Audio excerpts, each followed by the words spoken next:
Stephen कवी यांचं the 7 habits of highly effective people हे नाव ऐकलं नसेल असं क्वचितच कोणी असेल. हे फक्त एक पुस्तक नाही, तर वैयक्तिक विकासाच्या जगातली एक मोठी चळवळ आहे. पण प्रश्न हा आहे की दशकांपूर्वी लिहिलेलं हे पुस्तक आजच्या या वेगवान, सतत बदलणाऱ्या जगात खरंच तितकंच प्रभावी आहे का? चला याचाच शोध घेऊया. सुरुवात करूया या एका आकड्याने. 4 कोटींपेक्षा जास्त प्रती. जगभरात या पुस्तकाच्या 40 दशलक्षांपेक्षा जास्त प्रती विकल्या गेल्या आहेत. या एका गोष्टीवरूनच आपल्याला त्याच्या प्रचंड प्रभावाची आणि पोहोचण्याची कल्पना येते. आणि हाच तो कळीचा प्रश्न आहे जो आपल्याला या विश्लेषणाच्या मुळाशी घेऊन जाईल. इतकी वर्ष झाली, इतकं जग बदललं, तरीही या पुस्तकाची जादू का कायम आहे? असं काय आहे यात?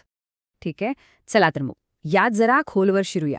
कवी यांच्या सगळ्या सवयी त्या एका मूलभूत संकल्पनेवर उभ्या आहेत, आणि ती संकल्पना म्हणजे वैयक्तिक वाढीचा एक प्रवास. या प्रवासाचा जो पाया आहे ना, त्याला कवी म्हणतात मॅच्युरिटी कंटिन्युअम, म्हणजेच परिपक्वतेचं सातत्य. हे एक असं मॉडेल आहे जे आपल्याला विकासाच्या प्रत्येक टप्प्यावर हळूहळू वरच्या दिशेने घेऊन जातं. तर हे सातत्य 3 मुख्य टप्प्यांमधून जातं. पहिला टप्पा आहे अवलंबित्व, म्हणजे जिथे आपण इतरांवर अवलंबून असतो. त्यानंतर येतो दुसरा टप्पा स्वातंत्र्य, जिथे आपण आत्मनिर्भर बनतो, स्वतःच्या पायावर उभे राहतो. आणि मग येतो शेवटचा आणि सर्वोच्च टप्पा, तो म्हणजे परस्परावलंबन, जिथे आपण इतरांसोबत मिळून अधिक मोठं काहीतरी साध्य करतो. आता खरी गंमत इथे आहे. प्रत्येक टप्प्यावर आपली मानसिकता, आपला दृष्टिकोन कसा बदलतो ते बघा. अवलंबित्व म्हणजे सगळा फोकस तुम्हीवर, तुम्ही माझी काळजी घ्या.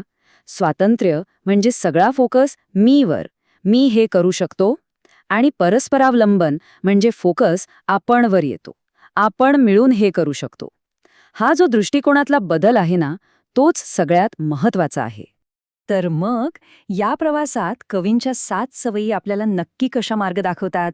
ते आपल्याला खाजगी विजयांपासून सार्वजनिक विजयांपर्यंत कशा घेऊन जातात ते पाहूया. हा संपूर्ण प्रवास आहे ना, तो 2 महत्वाच्या भागांमध्ये विभागलेला आहे. पहिल्या ज्या 3 सवयी आहेत त्या स्वतःवर प्रभुत्व मिळवण्यासाठी आहेत. कवी याला खाजगी विजय असं म्हणतात. आणि एकदा का आपण हा टप्पा गाठला की मग पुढच्या 3 सवयी आपल्याला इतरांसोबत प्रभावीपणे काम करायला शिकवतात, ज्याला ते म्हणतात सार्वजनिक विजय. म्हणजे मुद्दा अगदी सोप्पा आहे. खरा बदल हा आतून सुरू होतो. आपण आधी स्वतःवर प्रभुत्व मिळवल्याशिवाय इतरांसोबत प्रभावीपणे काम करू शकत नाही. हाच या संपूर्ण विचारसरणीचा आत्मा आहे. ऐकायला तर हे सगळं खूपच छान वाटतं, नाही का? एक अतिशय प्रभावी सिद्धांत आहे हा.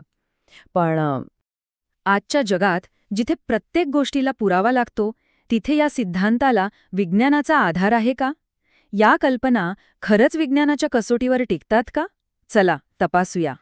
या प्रश्नाचं उत्तर शोधण्यासाठी आपण थेट एका अलीकडच्या मोठ्या वैज्ञानिक विश्लेषणाकडे जाऊया. तर झालं असं की 2023 मध्ये एक मोठं साहित्य पुनरावलोकन प्रकाशित झालं. यात संशोधकांनी काय केलं तर 7 सवयींवर आजपर्यंत जेवढे काही अभ्यास झालेत त्यातले 128 महत्त्वाचे अभ्यास एकत्र केले आणि त्यांचं विश्लेषण केलं. आणि यात एक चांगली बातमी समोर आली. अनेक अभ्यासामधून हे सिद्ध झाले की या सवयी खरंच काम करतात. यामुळे लोकांचं संवाद कौशल्य सुधारतं, त्यांच्यात एक प्रकारची सचोटी येते, स्वतःहून पुढाकार घेण्याची वृत्ती वाढते आणि टीममध्ये एकत्र येऊन समस्या सोडवण्याची क्षमता सुद्धा वाढते. म्हणजे या सिद्धांताला विज्ञानाचा भक्कम आधार आहे, हे नक्की. पण त्याचवेळी संशोधकांनी काही मर्यादासुद्धा सांगितल्यात आणि त्या समजून घेणंही महत्त्वाचं आहे.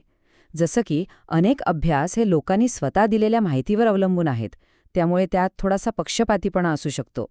शिवाय या सवयींचा दीर्घकाळात काय परिणाम होतो यावर अजून संशोधन व्हायला हवं.